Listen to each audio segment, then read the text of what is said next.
waktu IKN itu diputuskan, Pak Pak Mahfud ada di situ sebagai koordinator Polkam. Waktu reformasi pengadilan dilakukan, Pak Mahfud ada di situ. Waktu apa yang terjadi pada KPK, Pak Mahfud ada di situ. Semua ada dan beliau adalah penanggung jawab utama.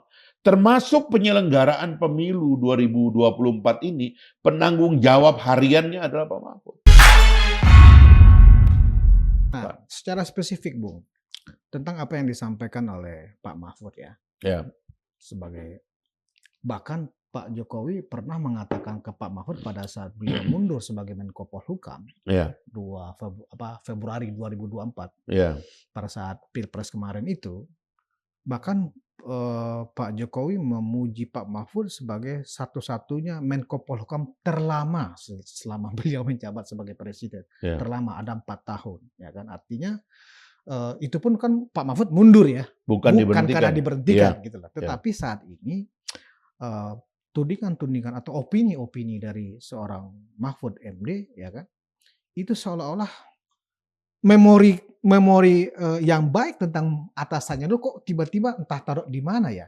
Nah, ini agenda apa yang sedang diusung oleh Pak Mahfud menurut seorang Fahri Hamzah? Saya itu yang tadi saya bilang, seorang Fahri kan tentu punya banyak informasi yang lebih banyak daripada kami kan gitu di media. Saya terus terang mungkin begini ya,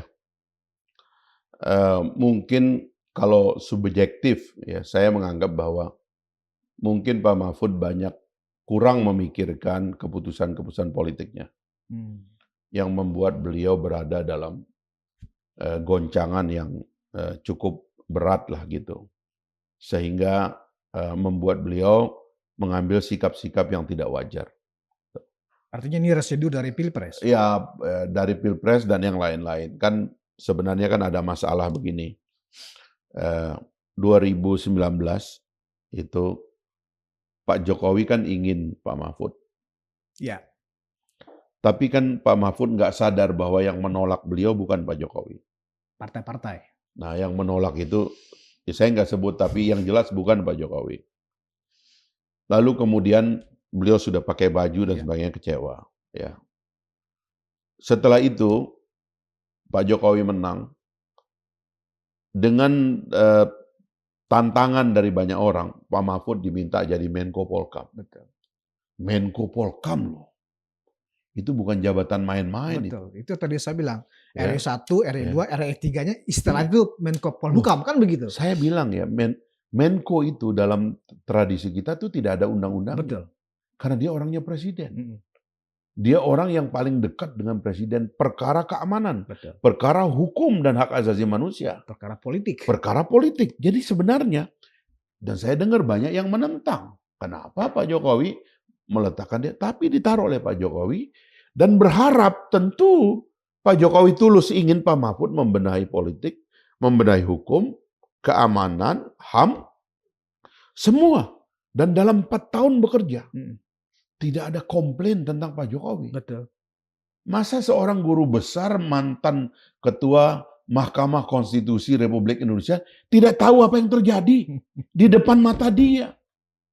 Lalu kemudian ketika setahun terakhir beliau punya keputusan politik lain, kok semuanya jadi berubah? Jadi yang 4 tahun itu apa kemarin tuh? Nah kan mohon maaf ya, kita janganlah ya. Apalagi karena beliau berakhir dengan sangat baik menurut saya ya, mundur dari Menko, dan dia punya posisi yang baik sebagai mantan calon wakil presiden, itu tinggi itu. Berapa dari anak putra bangsa Indonesia yang bisa sampai pada posisi hampir menjadi wakil presiden? Istilahnya begini, Bung.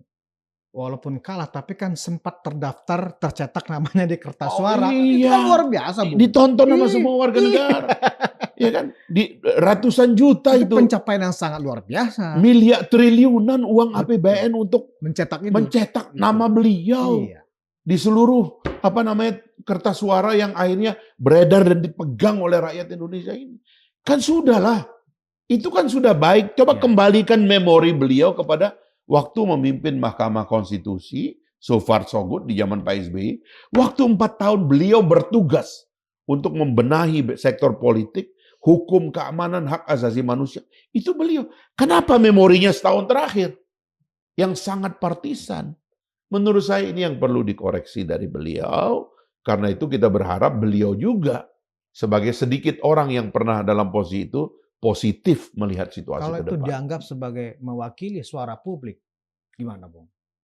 Bahwa itu suara publik yang saya tangkap. Ya, memang akhirnya itu yang terjadi karena beliau memutuskan untuk bertarung dalam politik ini gitu loh.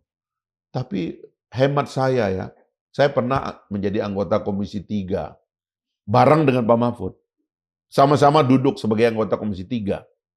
Dilantik tahun 2004 ya. Sebagai anggota dewan, beliau setelah menjadi menteri ya di masa Gus Dur, lalu menjadi anggota fraksi PKB, dan saya waktu itu sama-sama sebagai anggota dewan sama beliau. Saya jadi tahu begitu, dan ada beberapa dinamika, terutama waktu beliau pindah ke MK, saya tahu apa yang terjadi. Kan waktu terakhir di 2004 itu, terakhir beliau dipilih oleh rakyat. Setelah itu kan karirnya adalah non-elected semua. Ya. Sampai kemudian 2019, ya kan, 15 tahun kemudian dia menjadi pejabat elected lagi.